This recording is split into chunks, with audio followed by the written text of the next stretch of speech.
Very good morning to all of you, dearest parents of UPSC 67th mains. dearest parents,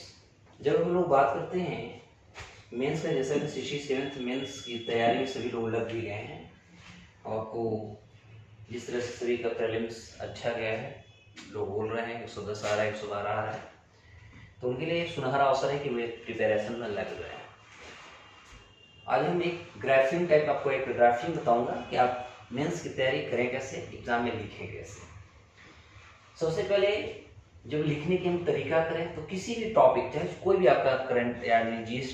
mains का, या कर सकते हैं paper 1 का कोई क्वेश्चन आता है, किसी भी पेपर 1 पेपर 2 किसी की बात कर रहे हैं, यदि क्वेश्चन आता है तो सबसे पहले आप अपने दिमाग में एक रफ ड्राफ्टिंग तैयार कर लीजिए कि उसमें हमें लिखना क्या है। जब आपके पास एक रफ ड्राफ्टिंग तैयार हो जाती है तो वह आपके एग्जाम के लिए बहुत इंपॉर्टेंट हो जाता है। जैसा कि मान लिया जाए, इमेजिन हम करते हैं कि आज हम क्वेश्चन लेते हैं, आने वाले दौर में हो सकता है कि यदि क्वेश्चन आ जाए कि बिहार की ज्यादा से ज्यादा आबादी जो होती है, बिहार की अधिकांश आबादी, बिहार की अधिकांश आबादी गांव में निवास करती है, गांव में निवास करती है। मान लिया जाए क्वेश्चन से गांव में निवास करती है, इसलिए ग्रामीण विकास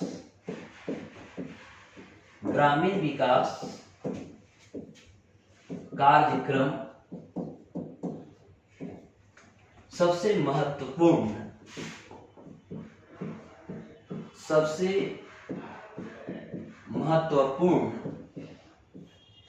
भूमिका निभा सकता है, भूमिका निभा सकता है। उल्लेख करें, मान लिया जाए क्वेश्चन आता है कि वे ग्रामीण, उल्लेख करें। आपको उल्लेख क्या करनी है, हो सकता है ग्रामीण विकास कार्यक्रम कौन कौन से ऐसे हैं, इसके बारे में आपसे पूछ दिया कि आप इसको उल्लेख कीजिए, इमेजिन कर लीजिए। ऐसे आपको क्वेश्चंस आती है। क्योंकि हम सभी को पता है, हम बात कर रहे हैं बिहार का, और जब हम बिहार की बात करते हैं तो एक हमारे पास बिहार के बारे में एक हमारे पास छवि आ जाती है, सबसे पहले इमेज बनता है। वह इमेज होता है कि बिहार यदि भारत के अन्य राज्यों की हम बात करें तो अन्य राज्यों में सबसे पिछड़ा, साथ ही साथ आप कह सकते हैं सबसे गरीब राज्य के रूप में इसका नाम सबसे पहला दर्ज हो जाता है, जो हर इंसान, हम कह सकते हैं हर इंसान के दिमाग में सबसे पहली छवि आती है। लाइक दैट, तो हम कह सकते हैं ग्रामीण विकास, बिहार के संदर्भ में यदि हम बात करते हैं तो बिहार के संदर्भ में ग्रामीण विकास सबसे इंपॉर्टेंट होता है, ग्रामीण विकास कार्यक्रम सबसे महत्वपूर्ण होता है। इसके पीछे रीजंस क्या है साहब? अभी हम वर्तमान की, यदि हम डेटा की कुछ बात करते हैं तो वर्तमान के डेटा के आधार पर जो गांवों की आबादी, अभी भी बिहार में गांवों की जो आबादी है यह लगभग 89% हमारे गांवों की आबादी जो है गांवों में, क्या कह सकते हैं ग्रामीण परिवेश में वो निर्भर करती है। और उनकी सबसे ज्यादा जो लिवलीहुड चलाने के लिए, यानी जीवन यापन चलाने के लिए उनके पास जो सबसे बड़ा स्रोत है, आय का जो स्रोत है, वह उनके पास स्रोत है कृषि तथा कृषि संबद्ध क्षेत्र। मतलब हम कह सकते हैं कि ग्रामीण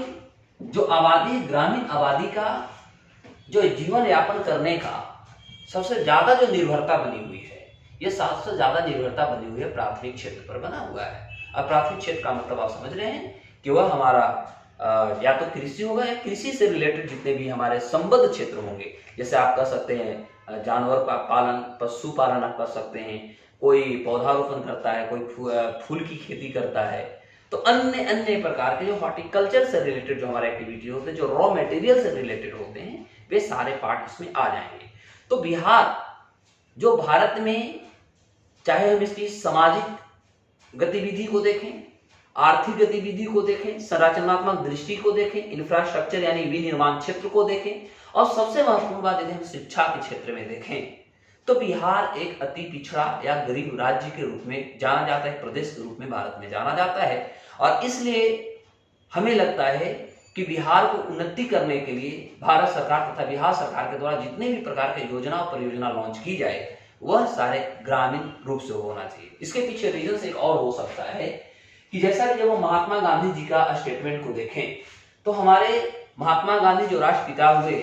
उन्होंने लोगों के सामने और देश को जो संबोधित उन्होंने किया था, उस संबोधन में उन्होंने बताया था कि भारत की जो आत्मा निवास करती है, ये देश की जो आत्मा निवास करती है, यह निवास करती है गांवों में, ग्रामीण क्षेत्रों में। मतलब गांधी जी की विचारधारा के आधार पर, उसके अलावा यदि हम वर्तमान के परिदृश्य को हम और थोड़ा पास्ट की ओर लेकर चलते हैं, तो जब हमारे यहाँ पंचवर्षीय योजना ऐसी गतिविधियों को जब लॉन्च किया गया,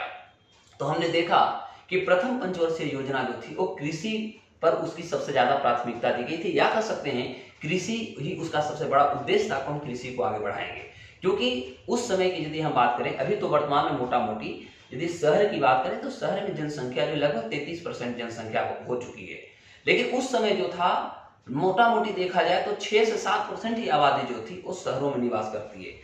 देश का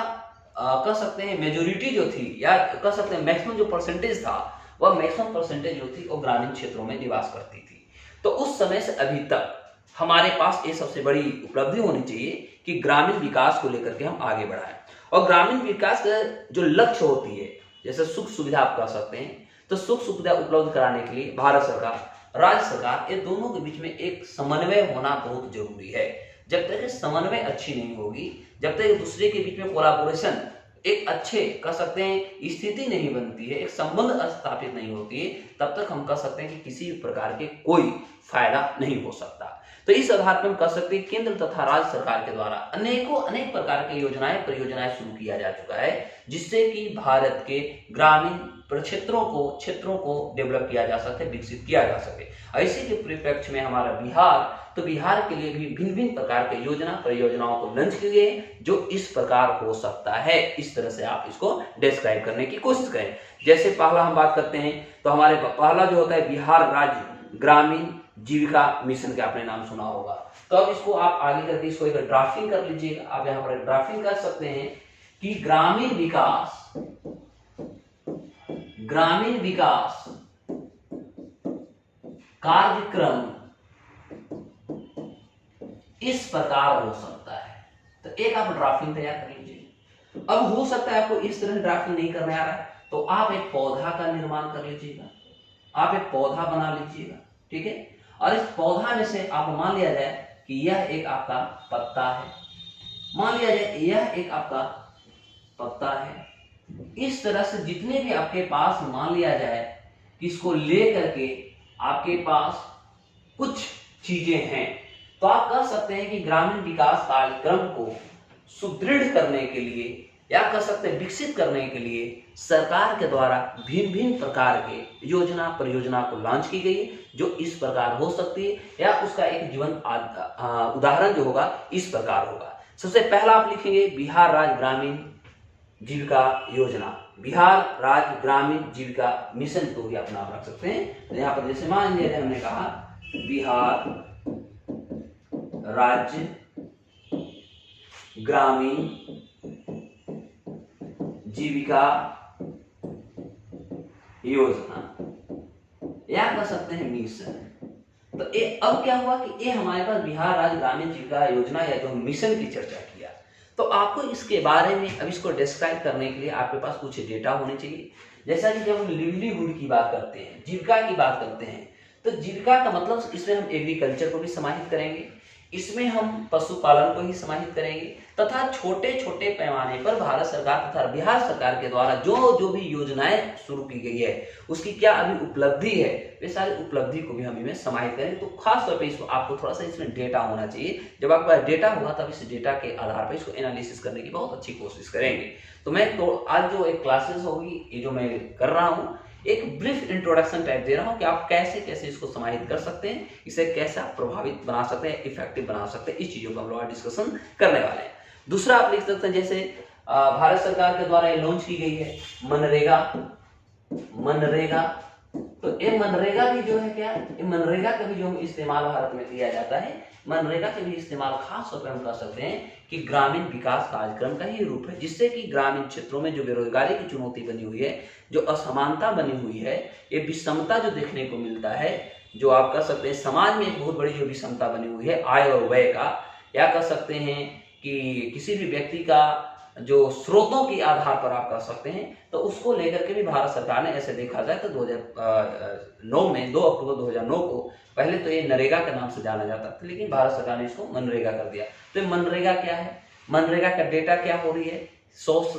साल में 100 दिन ये रोजगार देती है। इसमें जो कंट्रीब्यूशन होता है राज्य तथा केंद्र सरकार के समाहित होती है, दोनों के कर सकते हैं, केंद्र सरकार इसमें सबसे ज्यादा करती है। तो इससे बिहार के क्षेत्रों में कितना कितना विस्तार हुआ, इससे क्या क्या हमें उपलब्धि हासिल हो पाई, ये सारे गतिविधियों को आप खास तौर पे नरेगा मनरेगा के तहत आप इस चीजों को लिख सकते हैं। तीसरी जो महत्वपूर्ण बात होगी वो जो हो जाएगा प्रधानमंत्री आवास योजना, है ना। तो आप कह सकते हैं प्रधानमंत्री आवास योजना। ये प्रधानमंत्री आवास योजना जो हुई, ये योजना से बिहार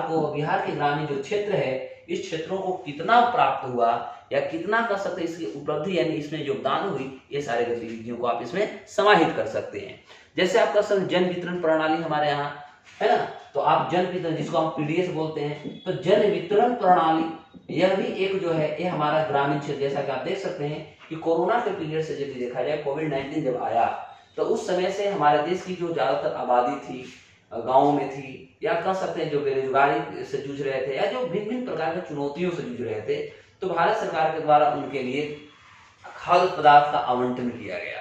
तो उस खाद्य पदार्थ की आवंटन जो होती है, ऐसे देखा जाए तो जन वितरण प्रणाली, जिसको हम लोग पीडीएस बोलते हैं, पब्लिक डिस्ट्रीब्यूशन सिस्टम जो बोलते हैं, तो इसका जो लॉन्चिंग किया गया था, यह इंदिरा गांधी जी के द्वारा लॉन्च की गई थी। Is it okay. और ये जो जन वितरण प्रणाली थी, इसको देखा जाए यदि, तो एक खास तौर पे चौथी पंचवर्षीय योजना की जब आप विस्तार देखते हैं, तो उस समय ही इसकी स्थापना किया गया था या इसको लॉन्च की गई थी। लेकिन प्रभावित हम यदि देखा जाए, पूर्ण रूप से भारत में जो प्रभावित ये हुआ, ये जाकर के 5वीं पंचवर्षीय योजना से शुरुआत होती है। 5वीं पंचवर्षीय योजना से हम कह सकते हैं कि इसका एक बहुत बड़ा रूप देखने को मिलता है। तो मुख्य रूप से यदि हम बात करें, तो हमारे पास इस तरह से 4 ऐसे पॉइंट हैं, जो 4 पॉइंट के आधार पर आप कह सकते हैं कि हमारे पास जो ग्रामीण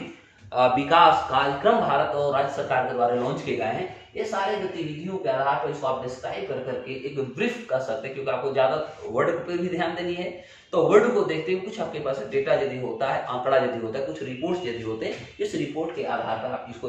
प्रभावित या कर सकते, इफेक्टिव लिखने की आप कोशिश कर सकते हैं। इसके अलावा भी हमारे यहाँ बहुत सारी है, जैसे प्रधानमंत्री ग्राम सड़क योजना, है ना। तो इसके अलावा भी यदि आपके पास है, नॉर्मली आप चाहें तो इस 4 पॉइंट का आधार पर इस टॉपिक को बहुत अच्छे से आप डिस्क्राइब कर सकते हैं। लेकिन इसके अलावा भी यदि आप चाहें तो आप कर सकते हैं कि इसके अलावा भी सरकार के द्वारा अन्य प्रकार के कार्यक्रम चलाए जा रहे हैं, जिसके द्वारा राज्य, खास तौर पर ग्रामीण क्षेत्रों में जो अभी भी असंतुलन बनी हुई है, रोजगार असंतुलन कर सकते हैं, सामाजिक आर्थिक असंतुलन जो बनी हुई है, ये गतिविधियों को फुलफिल करने के लिए अन्य प्रकार के और योजनाओं को चलाई जा रही है, जिसमें आप नाम दे दीजिएगा कि प्रधानमंत्री ग्राम सड़क योजना। दूसरा आप नाम दे दीजिएगा मुख्यमंत्री ग्राम संपर्क योजना। तीसरा होता है ग्राम टोला और निश्चय योजना, जैसे माननीय मुख्यमंत्री जी बिहार में हमने देखा कि 7 निश्चय 1 आया, अभी 7 निश्चय 2 आया। उसके बाद आप जनता दरबार भी देखते हैं। तो जनता दरबार जो है, ये भी एक तरह से कह सकते हैं कि भारत में यह भी एक अपने आप में एक उपलब्धि होती है, जहां पर आम जनता जो होती है, जो सोमवार के सोमवार बिहार में मुख्यमंत्री दरबार लगती है, आम जनता दरबार लगती है, तो वो भी अपनी चुनौतियों को आकर के बताते हैं। जो ग्रामीण परिवेश में जो भी चुनौती बनी हुई है, जो सरकार के कर सकते हैं विचारों में नहीं आ पाता है, या वो कह सकते हैं कि अल्टीरियर क्षेत्र होने के कारण हो सकता है प्रशासन को ध्यान नहीं जाता होगा, तो ये सारे गतिविधियों को आम जनता यानी जनमानस हम कह सकते हैं, प्रतिनिधि के आधार पर, खुद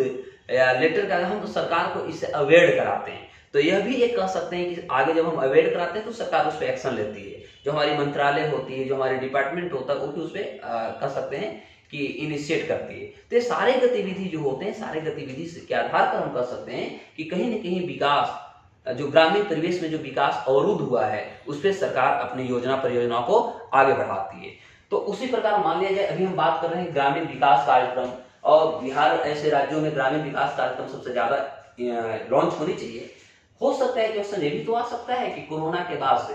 ये जो सबसे ज्यादा असंतुलन बनी हुई है हमारी अर्थव्यवस्था में, खासकर बिहार में जो बनी हुई है, तो यह न केवल ग्रामीण क्षेत्रों में बनी है, बल्कि यह शहरी क्षेत्रों में भी बना हुआ है। तो शहरी क्षेत्रों में भी बना हुआ है, तो शहरी क्षेत्रों को खास तौर पर, या हम कह सकते हैं नगर विकास, जो कार्यक्रम होती है, इसको लेकर के सरकार के द्वारा और कौन कौन सी योजनाएं लाई गई है, वे सारी चीजों पे भी आप डिस्कस कर लें। तो जब भी आप क्वेश्चन की तैयारी करें, जब एग्जाम में आप तैयारी करें, तो माइंड में सेटअप एक तैयार कीजिए कि हो सकता है कि ग्रामीण हम तैयार कर रहे हैं तो आने वाला एग्जाम में हमारा नगर से क्वेश्चन क्यों ना आ जाए। तो इस चीजों को कीजिएगा, इस पे आपको ध्यान देना होगा। अब क्या होता है, सारे जो जैसे नॉर्मली मैंने 4 पॉइंट दिया, आपके पास 5 भी हो सकते हैं, 6 भी हो सकते हैं, किसी के पास 3 भी पॉइंट हो सकता है, इसमें कोई आपत्ति नहीं होगी। तो अब आपको कोशिश करनी है कि हर जितने भी हमने पॉइंट किया, हर पॉइंट के बारे में आपको कम से कम 3 से 4 लाइन आपको लिखना जरूरी है। 3 से 4 लाइन लिखने के लिए आपके पास डेटा होनी चाहिए, उसके इंफॉर्मेशन होनी चाहिए, कंटेंट होनी चाहिए। तो जैसे आपके पास कंटेंट होते हैं तो लिखने में आपको भी सहूलियत होता है। और जब आप मैपिंग करते हैं ना, जब आप ड्राफ्टिंग करते हैं, तो इससे सबसे ज्यादा फायदा होता है कि जो भी क्वेश्चन कॉपी जांच करने वाले एग्जामिनर होते हैं, तो उनके पास एक कहानी या स्टोरी लिखने वाले साहब बहुत होते हैं, लेकिन कुछ आपको क्रिएटिव बनना होगा, जिससे कि अन्य के कॉपी के अपेक्षा आपकी कॉपी कुछ सुपर दिखे, परफेक्ट दिखे, और सामने वाला आपके कॉपी को स्टडी करे, वो कंपेल हो जाए, बाध्य हो जाए आपको नंबर देने के लिए। तो ऐसी गतिविधियों पे आपको तैयारी करें, थोड़ा सा क्रिएटिव हमें बनना होगा। और जो टीचर पढ़ाते हैं वो तो सही है, लेकिन उसको कोशिश करने की हम अपनी भाषा में उसे क्या करेंगे, हम एक्सप्रेस करने की कोशिश करेंगे। तो इस आधार पर माइनस का 4 पॉइंट यदि भी आप डिस्क्राइब करते हैं, तो हमें लगता है कि आपका मेंस जो होगा बहुत इफेक्टिव आप लिख लेंगे। तो ज्यादा नहीं, हर टॉपिक से 4-5 पॉइंट को कम से कम आप कंसीडर कीजिए, उसके साथ आप लिखना शुरू कीजिए। तो आज हम लोग यहीं तक रखेंगे, फिर एक छोटे से आपको एक ब्रीफ बताने की हमने कोशिश किया। अब इस पे आप चाहें तो आप इस पर लिखना चालू करें, क्योंकि हम लोग मेंस में अब ये सारे टॉपिक है, लंबे लंबे